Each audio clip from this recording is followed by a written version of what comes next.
Shubman Gill ODI கேப்டனா announce பண்ணியிருக்காங்க. அஜித் அகர்கர் அதாவது பிசிசியோட செலக்டர் அவர் தெரிவிச்சது என்ன அப்படின்னா, ஏன் சுப்மன் கில் இப்போ ஓடிஐயோட கேப்டன் அப்படின்னு அவர்கிட்ட கேள்வி கேட்டதுக்கு, 2 வருஷத்துல நம்மளுக்கு ஓடிஐ வேர்ல்டு கப் வருது, இன்னும் 2 வருஷம் இருக்கு அப்படின்னு நம்ம யோசிச்சாலும் பட் நம்மளுக்கு இந்த ஃபார்மேட்ல மேட்சஸ் ரொம்ப கம்மியா இருக்குது. இப்போ நம்ம கடைசி எப்போ ஓடிஐ கிரிக்கெட் ஆனோம், மார்ச்ல ஆடணும். சாம்பியன்ஸ் ட்ரோஃபி கடைசி ஆனதுக்கு அப்புறம் இப்போ எப்போ நம்ம ஓடிஐ கிரிக்கெட் ஆட போறோம், திரும்ப நவம்பர் ஆட போறோம். இதுக்கப்புறமும் வந்து பாத்தீங்க அப்படின்னா மேட்சஸ் அப்படிங்கிறது கம்மியா தான் இருக்குது. இப்போ இந்தியாவில் நமக்கு 3 ஃபார்மேட்டுக்கும் 3 கேப்டன், அதுக்கு ஒரே ஒரு கோச் அப்படிங்கிற கான்செப்ட் நமக்கு செல்லுபடி ஆகாது. ஏன்னா அந்த ஒரு கோச் 3 கேப்டன்ஸ் கூடயும் ஒர்க் பண்றது அப்படிங்கிறது அவ்வளோ ஈஸியான விஷயம் கிடையாது அப்படிங்கிற மாதிரி அவர் தெரிவிச்சிருந்தாரு. இப்போ கில்லு தான் ஓடிஐ கேப்டன், நீங்க கேப்டன் இல்லை அப்படிங்கிற விஷயத்த வந்து ரோஹித் சர்மாவுக்கு தெரியுமானா, ரோஹித் சர்மா கிட்ட இதை பத்தி நான் முன்னாடியே டிஸ்கஸ் பண்ணியிருக்கிறேன். ஸோ அதனால ரோஹித் சர்மா கிட்ட கேட்டு தான் அந்த முடிவை நாங்கள் எடுத்திருக்கிறோம். வயசு ஒரு காரணமா அப்படின்னு கேட்டீங்கன்னா, வயசெல்லாம் ஒரு பிரச்சனையும் கிடையாது. அவங்க ரன்ஸ் அடிக்க டீம்ல இருப்பாங்க. பிசிசியோட செலக்டர் அஜித் அகர்கர் கிட்ட இருந்து இந்த மாதிரியான பதில்கள்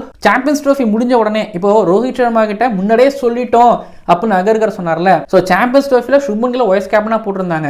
பட் அந்த இடத்துல ரோஹித் சர்மா ஒருவேளை 2024 T20 வேர்ல்டு கப் வின் பண்ணலாம் வைங்களேன், அவர்கிட்ட இருந்து கேப்டன்சியை வாங்கி மேபி கில்லு கிட்ட கொடுக்கறது வாய்ப்பு இருக்கு. அந்த பையனுக்கும் சாம்பியன்ஸ் ட்ரோஃபி கொடுத்து பார்க்கணும்னு கொடுக்கும்போது எஸ் அஃப்கோர்ஸ் ரோஹித் சர்மாவுக்கு கொடுத்ததுல அவங்களோட பாலிசி படி அது சரிதான். ஆனா இப்போ கில்லுக்கு கேப்டன்சி இப்போ நீ தான் இவன் தான்ப்பா ஓடிஐ கேப்டன் இந்தியாவுக்கு அப்படின்னு கில்ல அனௌன்ஸ் பண்ணும்போது ஒரு வழக்கம் போல ஒரு தப்பு பண்ணிட்டாங்க. பிசிசி என்ன பண்ணிட்டாங்க அப்படின்னா, எப்படி கில்ல டெஸ்ட்டுக்கு கேப்டன் அனௌன்ஸ் பண்ணாங்களோ அப்பவே வந்து பாத்தீங்க அப்படின்னா அவர் தான் அடுத்து ஓடிஐ கேப்டன் அப்படின்னு அனௌன்ஸ் பண்ணிட்டாங்கன்னா அதோடவே முடிஞ்சிருந்திருக்கும். திரும்ப அதாவது கில்ல டெஸ்ட்ல கேப்டன் ஆக்கி திரும்ப வந்து பார்த்தீங்கன்னா ஓடிஐக்கும் ஒரு கேப்டன் ஆக்குறதுக்கு தனியாக ஒரு சடங்கு இப்படின்னு போனதுனால தான் வந்து பார்த்தீங்கன்னா கொஞ்சம் சலசலப்பும் ஏற்பட்டிருக்கு.